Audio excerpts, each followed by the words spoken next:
couple of years ago, as an initiative of my own trust, the Mental Health Trust, I was very interested as the chairman of the trust in looking at how we foster closer contacts with local communities, the local communities that we serve throughout South West London.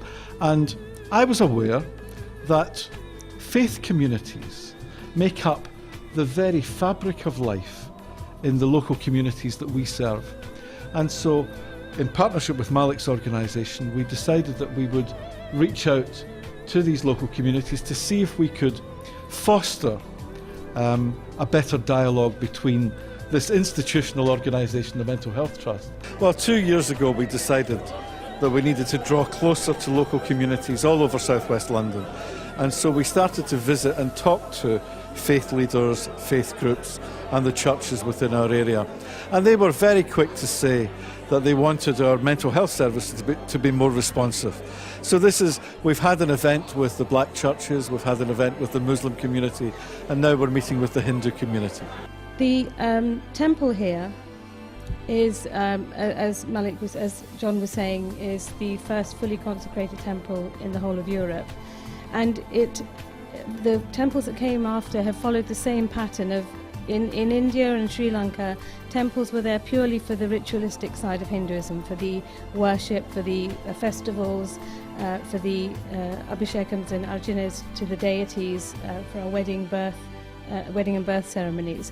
But as immigrants coming to another country, the focus and the role of the temple has changed drastically. I think anyone who's fled from another country and come here, come to a foreign country, they cling very much to their culture and religion, and the Sri Lankan community is very much the same as all the others. This is like a safe haven for them. They know if they leave their children here for music or dance classes, they know that they'll be safe. The parents will drop them here and then go into the temple and pray for their loved ones who they don't know, where they are, if they've been killed or disappeared. The representation of people here on the Friday afternoon / Friday evening is fantastic, and that's great testimony to the fact that people are interested in Sri Lankan mental health and well-being. And I think it's fantastic that there's such a variety of people that are here from different backgrounds, both professional backgrounds, public services, voluntary sector organisations, and I believe there's also been representation from the Borough Council as well.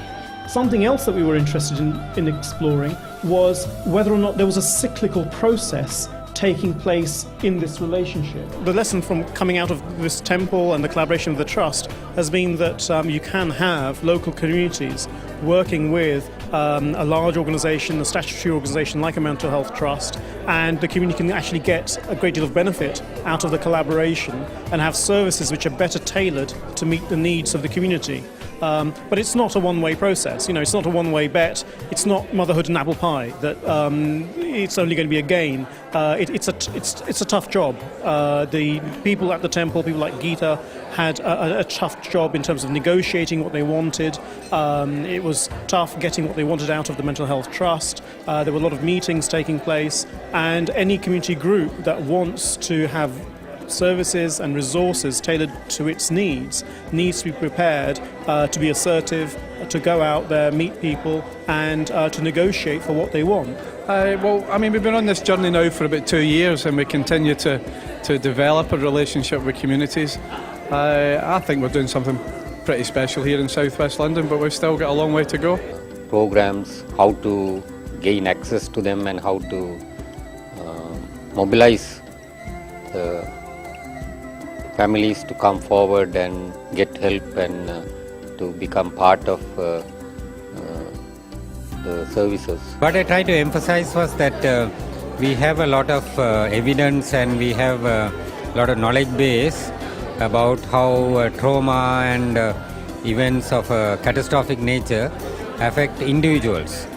And a lot of the therapies and treatments that are available today are very individually oriented types of psychotherapies and psychological forms of assistance and even medication for individuals, and that is very necessary.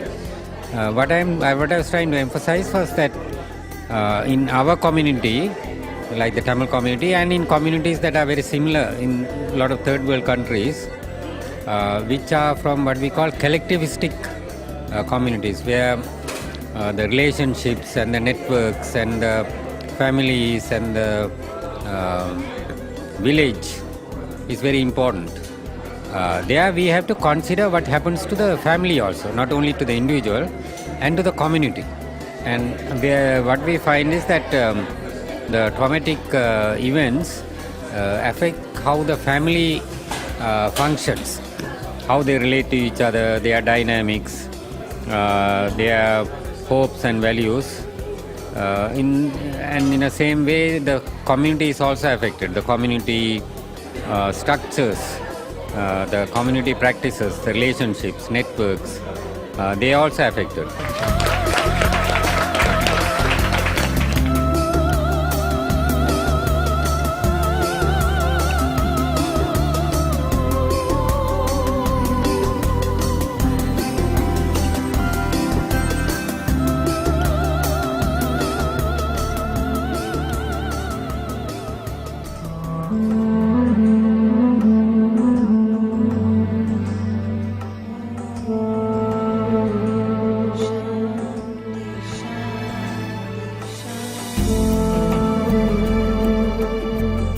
These 2 days have been a fantastic learning curve for me in particular, I think for everyone here.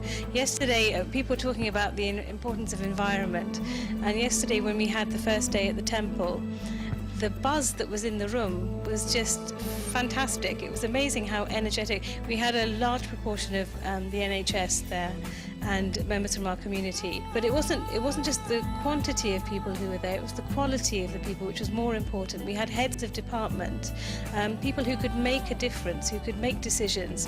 One of the most important things for me working in the NHS is to continue to reignite my passion to continue to be a manager. And this conference has done that for me today and reignited my passion as a manager and thinking, what can I do as a manager to make a difference?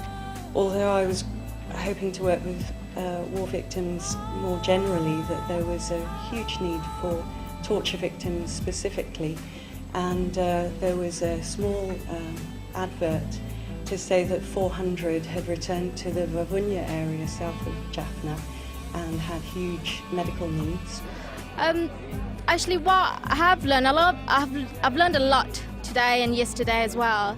So mainly, I would say in terms of, for my practice, doing some research in terms of religious practice such as mindfulness CBT, which is already evidence-based and which is already recognized, but try to advocate more for this kind of intervention.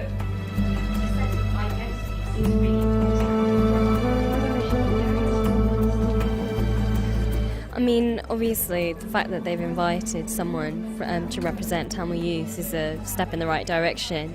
It's just about people just listening to what we've got to say, really, and just the problems that we face when we're growing up in the UK.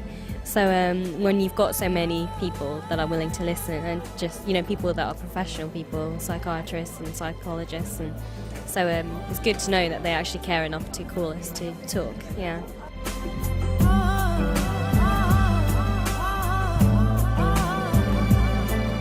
I think that the Tamil community has its own support mechanisms, and I think this came across very much in these 2 days.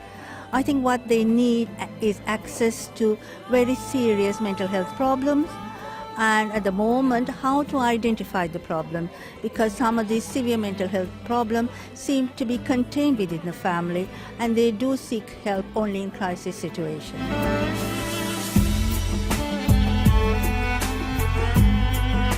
I think today I've learnt a huge amount, and it's been fantastic, and I think it's always wonderful to go out and actually hear people who've got so much passion and so much enthusiasm, and I think it's probably left me with more questions as to how do we take this forward and how do we actually put into practice some of the things we've been talking about today. I think I've been particularly interested, in the concept really of how do you bring what is basically an individualistic based model, which Western psychotherapies generally are, and actually work with communities. How can we introduce what's useful from that without imposing models on communities, and how can we learn from the way communities heal?